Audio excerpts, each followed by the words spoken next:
जीवन बगिया ऐसी उलझी, फूलोगे कम, कांटे ज्यादा, सिमटा जीवन, डूबी सांसें, आना है तो अब भी आजा। यदि आपने अभी तक अंतिम अध्याय नहीं देखा है तो कृपया करके अंतिम अध्याय देखें और कर्ता और भोक्ता के भाव को समझने का प्रयास करें। मैं समस्त वेदांत द्वारा जाना गया ब्रह्मा ही हूँ और मैं आकाश वायवाद जान पड़ने वाली वस्तु नहीं हूँ। तो रूप नहीं हूँ मैं, नाम नहीं हूँ और कर्म नहीं हूँ, वरन केवल सच्चिदानंद स्वरूप वहाँ ही हूँ, ब्रह्मा ही हूँ मैं। देह नहीं तो फिर मुझे जन्म मरण कहाँ से हो। मैं प्राण नहीं हूँ तो मुझे भूख प्यास कैसी लगी। मैं मन नहीं हूँ तो मुझे शोक मोह किस बात का हो। मैं करता नहीं हूँ तो मुझे बंधन और मोक्ष कैसा। इस प्रकार का यह रहस्य है। ज्ञान जहाँ तक जाता है वहाँ तक उस ज्ञान के विस्तार का नाम वेद है। वेद का अर्थ होता है ज्ञान, जानना। जिस जिस मूल से वेद शब्द बना है उसी से विद्वान भी। ज्ञान अर्थात वेद, लेकिन ऐसा भी आयाम है जीवन का और अस्तित्व की ऐसी गुहा स्थिति भी है जहाँ वेद भी प्रवेश नहीं कर पाता है, जहाँ ज्ञान भी प्रवेश नहीं पहुँच पाता, जहाँ ज्ञान को भी बाहर ही छोड़कर प्रवेश मिलता है। इसलिए भारत ने एक अनूठा शब्द गढ़ा है, वह सुना है आपने बहुत होगा, समझा शायद ही हो। वह शब्द है वेदांत। वेदांत का अर्थ होता है जहाँ वेद का भी अंत हो जाए, जहाँ वेद की भी पहुँच नहीं, जहाँ वेद के भी आगे जाना पड़ता है, जहाँ वेद भी व्यर्थ हो जाता है, जहाँ वेद की भी गति नहीं। वेद का अर्थ है समस्त ज्ञान। जहाँ तक जाना जा सकता है वह सब भी काम नहीं पड़ता। जो भी जाना हुआ है वह काम नहीं पड़ता, जो भी जान लिया गया है वह काम नहीं पड़ता, जो भी अनुभव हुआ है वह काम नहीं पड़ता, जो भी ज्ञात संपदा है वह काम नहीं पड़ती। वहाँ से वेदांत शुरू होता है, जहाँ वेद समाप्त होता है वहाँ से वेदांत शुरू होता है। यह बहुत समझने लायक बात है कि जहाँ वेद का अंत होता है वहाँ से वेदांत का प्रारंभ होता है। वेद की जहाँ सीमा आ जाती है वहाँ वेदांत का प्रारंभ है। अगर वेदांत को हम ठीक से अंग्रेजी में अनुवादित करें तो उसका अर्थ होगा नो नॉलेज। इसकी 3 सीढ़ियाँ हम समझ लें। एक है ज्ञान, उसके नीचे एक सीढ़ी है ज्ञान और उसके ऊपर एक सीढ़ी है ज्ञानातीत। अज्ञान जब हम नहीं जानते, ज्ञान जब हम जानते हैं, अर्थात न जानने के हम पार गए, और ज्ञानातीत अर्थात जब हम जानने के भी पार गए। अज्ञान तो बांधता ही है, ज्ञान भी बांध लेता है। मुक्ति तो तभी है जब ज्ञान भी शून्य हो जाए। अज्ञान तो शून्य होना ही चाहिए पर उतना काफ़ी नहीं है।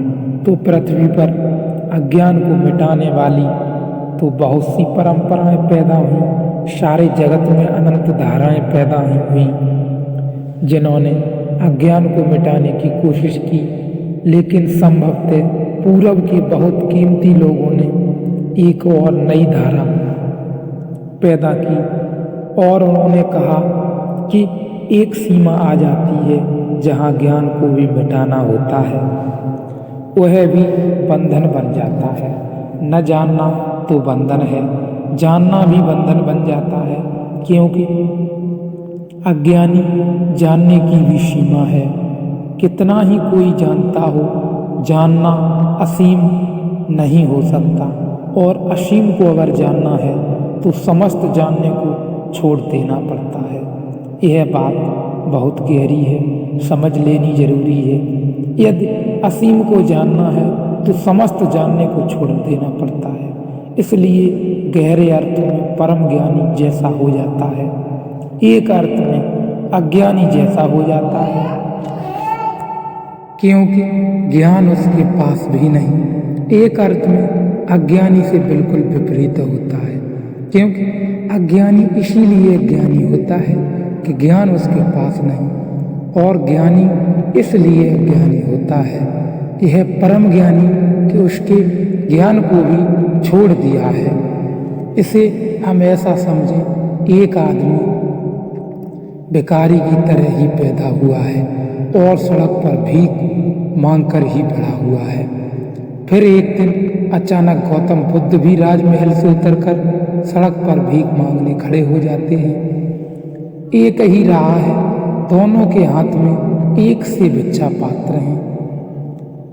भिखारी और बुद्ध दोनों ही राह पर भीख मांगने चलते हैं। क्या भेद है? दोनों भीख मांगने निकले, दोनों के हाथ में भिक्षा पात्र, दोनों द्वारों पर खड़े होकर भिक्षा का पात्र फैलाएंगे। दोनों भिखारी हैं, लेकिन क्या निश्चित ही दोनों बिल्कुल एक जैसे हैं? ऊपर से भेद बिल्कुल दिखाई नहीं पड़ता, भीतर से बड़ा भेद है। भिखारी सिर्फ भिखारी है, उसके पास कुछ नहीं, बस उसके होने को उसने कभी जाना भी नहीं, इसलिए न होने में बड़ा पीड़ित है। धन नहीं है उसके पास भी और बुद्ध के पास भी, लेकिन उसने धन को कभी जाना ही नहीं, इसलिए धन का न होना एक गड्ढे की भांति है, पीड़ादायी है, बहुत घाव है, रिश्ता है, आत्मा खाली है। भिक्षा पात्र है, हाथ में ही भिक्षा पात्र नहीं, भीतर भी भिक्षा पात्र ही है, लेकिन यह पास में खड़ा हुआ बुद्ध है, यह भी भिखारी है, लेकिन इसने धन को जाना है। धन का अभाव नहीं है, इसके पास धन का भाव या अति बहुत था।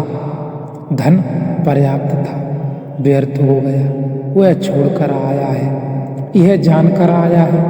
धन इसके लिए व्यर्थ हो गया है, भिखारी के लिए धन अभी सार्थक है।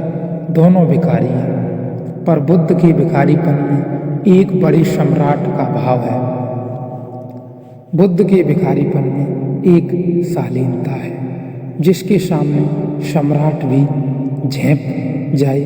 बुद्ध के इस भिखारीपन में बड़ी मालकियत है।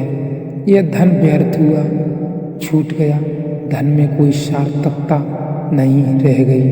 दूसरा भी भिखारी है, लेकिन बिल्कुल भिखारी है। धन बड़ा सार्थक है और धन की बड़ी मांग जारी है। ठीक ऐसी ही घटना घटती है अज्ञानी और परम ज्ञानी में। परम ज्ञानी भी ज्ञान को छोड़ देता है, ऐसे ही जैसे कोई बुद्ध धन को छोड़ देता है। जानकर, पहचान कर, पाकर देख लेता है कि ज्ञान भी सीमा के पार नहीं जाता, सब वेद भी ठहर जाते हैं। उस असीम से मिलन नहीं हो पाता, छोड़ देता है, आग लगा देता है। ज्ञान में भी वेद को भी अग्नि में डाल देता है, अग्नि में सुहा कर देता है, अज्ञानी जैसा हो जाता है। लेकिन अज्ञानी नहीं है, यह बात समझने लायक है। अज्ञानी अभी ज्ञान की तलाश में है, इसके ज्ञान की यात्रा अभी पूरी हुई और यह अब ज्ञान के भी पार चला गया है।